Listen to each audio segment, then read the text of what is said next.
Hey everybody, this is Dream, and some of you who will be watching this video will know that I have been involved in sports memorabilia and dealing with basketball players and football players at the University of Kentucky, running a sports card and memorabilia shop for several years in Lexington, Kentucky.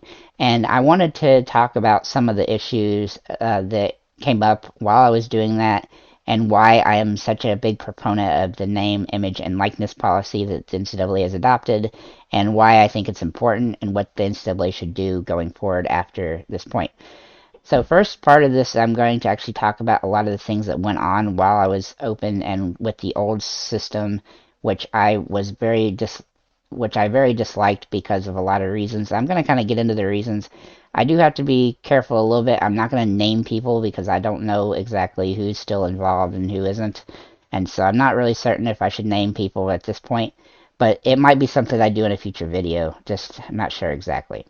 Um, so with that said, I ran my shop from 2009 through about 2015 in Lexington, and I did well over 150 autograph signings with basketball players and football players and the like from the University of Kentucky, and a couple from other places as well.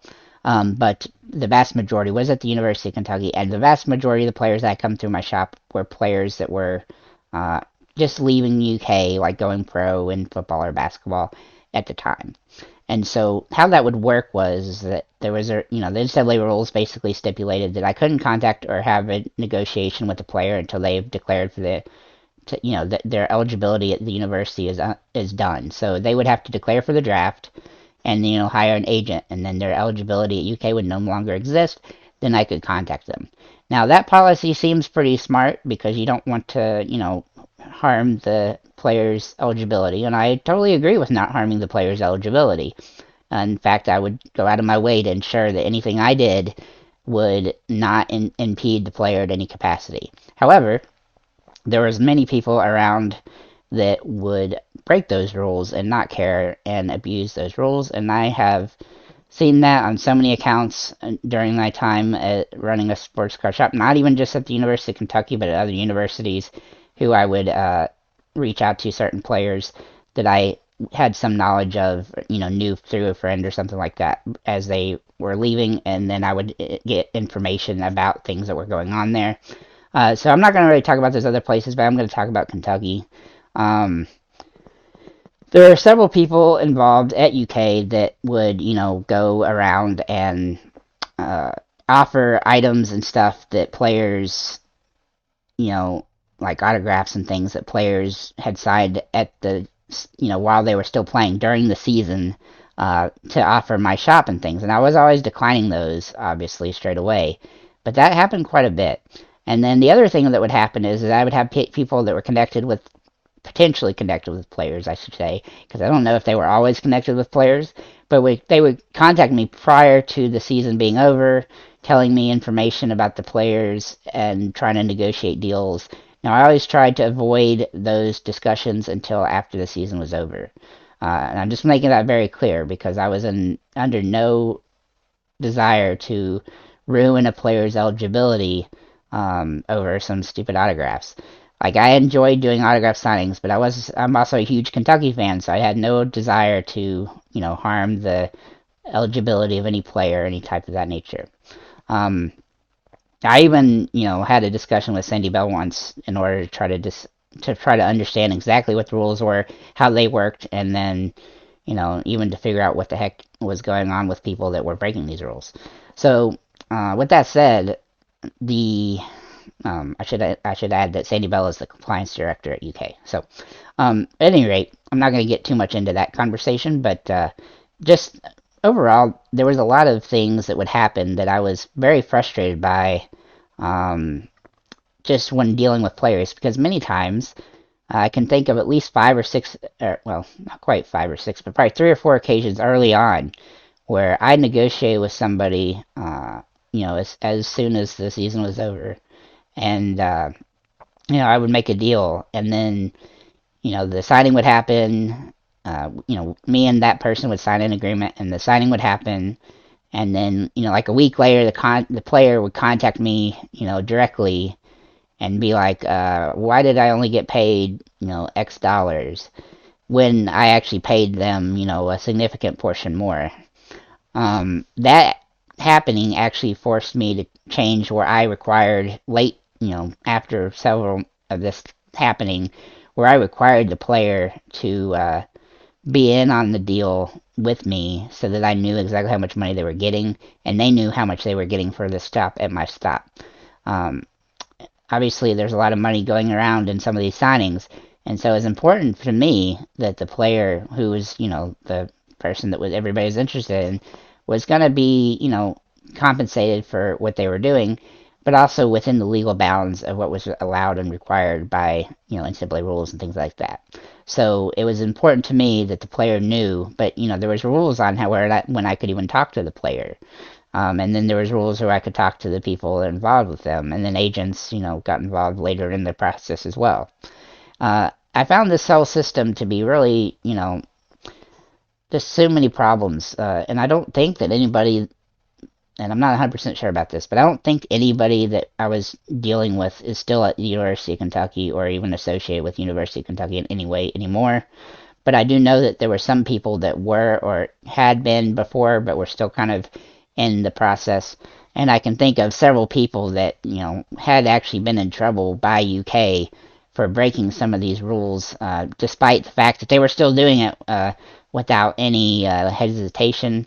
Um, and I'm not exactly sure, like, what, you know, one of the problems that I always had was like, well, there was no real, the player would get in trouble, but the people that were doing that wouldn't, and it wouldn't even necessarily be the player's fault because sometimes it would be somebody that the player was friends with that would be doing it, or somebody connected with like being a Kentucky manager or something like that that would, be, loosely connected to the player that would be like offering stuff, and maybe the player didn't even know. And I felt like that probably happened several times, especially considering when I would talk to the players directly. Oftentimes, when I would mention things like that happening with like their stuff, like shoes or jerseys or autographed items, they would tell me that they had no idea that that was happening. And so it was important to me that the players weren't going to be losing their eligibility. But at the same time, it was also kind of screwed up because these people were, profiting off of the players with little to no, risk to that person, and it was really just harming the players' ability to make their own money after they were at the point where they could. And I really had a problem with that. Unfortunately, there wasn't a whole lot I could do because I did, like I told you I think a bit ago, I had a conversation with the compliance officer at UK, and she explained to me all the things that UK can do to help the players and what they can't do. And it just seemed to me that there was not a whole lot of room for the university to even help the players navigate this situation. And the NCAA rules just made it extremely difficult because basically these people could, run around the players, and the players didn't fully understand what was happening. And, they're 18-year-old kids a lot of times, and then they would kind of get railroaded, and potentially their career could have been in jeopardy as a result of these people. And I just found that to be a real big problem. Um, with that said, there were people around that were also really doing their job correctly and trying to do everything within the NCAA rules. So it's not that everybody involved was, screwed up, but there was enough people screwed up that there was a lot of situations that I can come up in my head of situations where things were really just kind of messed up. I can think of several occasions where I was, invited by somebody to discuss non-basketball related things, only to end up in a discussion with a basketball player's like person that was helping them while they were still at Kentucky. And I find this, to be interesting. Um, I'm not going to get into any of the specifics of that because I don't want to, put any player in a position that, fan might be disappointed by. People who know me very well would probably know a couple of the players I'm thinking about. But that's just what that is. As for the NIL deals now, like one of the reasons I really like NIL is because there is no more go between for the players, and they don't have to wait to figure this stuff out. They can be contacted straight away. There's not a whole lot of room for malicious intent of people who are trying to abuse the players in that gray area of time. Now, I am worried that the NCAA is going to institute rules which put some sort of restrictions on when they can do this, which would be a mess, just because it might bring back the same thing. But I hope it doesn't end up that way.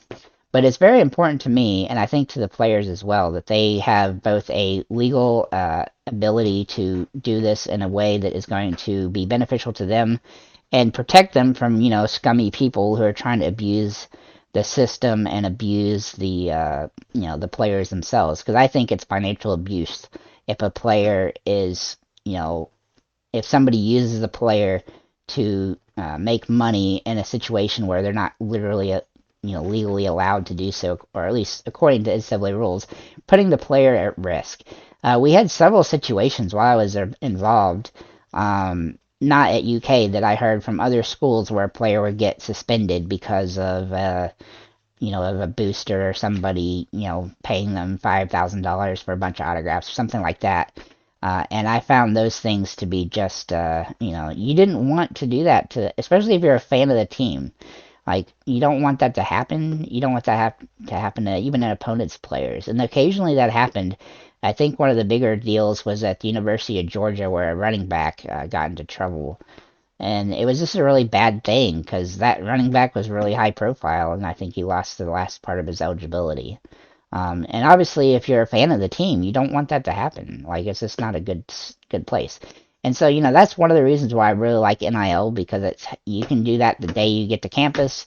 You don't have to, there's no, restrictions on, what you can do really. And it seems, and the universities also have the ability to help you with that stuff if you need it. Now, I know that University of Kentucky actually has like an NIL thing set up so that businesses can contact them directly to get the information for which players that they want to do stuff with. And that's a very good idea, in my opinion, because that cuts out a lot of this middleman group stuff that causes problems. With that said, it's not perfect, but it's a massive improvement on what they have currently, or they had before. So I don't know if I should really go too much more into the problems associated in the past. I don't really want to get the University of Kentucky or the players that were involved in trouble, but I also don't want the people who were associated to continue to be able to do such things to their players. And I will say that a lot of the agents in the NBA, when I would have discussions with them about what was going on, were very supportive of the players at the point that they could be, helping them get rid of those people that were harming them at that point in time. But unfortunately, sometimes the agents were actually involved in the process as well, I believe, just because they would be in with like some of the school managers or something like that. Now, I don't have any real proof of them being involved with school managers, but there was a couple agents where, there was a kind of a connection that happened. So I just want to make that clear that I don't have any proof of that, but I do know that there was some evidence of it when I was doing this. The biggest thing that I had a problem with, again, was just people abusing the players financially during the process and lying to the player about how much money they were getting and stuff like that. And then doing it, and then also trying to negotiate and try to sell autographs and items and things prior to being allowed to do so, if they were even allowed to do so at all in some situations. There were definitely a couple of situations where players try to sell particular items that were not actually eligible to be sold according to NCAA rules and things like that. So there's a lot of factors in there. But yeah, that's just some of the stuff that I kind of wanted to mention. I don't know if I'll make another video about this or not, or if if anybody's, eyebrows will be raised as a result of this. So that's probably what I'm going to say for now. If you do comment and let me know what you think about this, and let me know if you think I should say more or anything else like that. So that's pretty much all I have for this. Thanks for liking, commenting, and subscribing, and have a nice day, guys.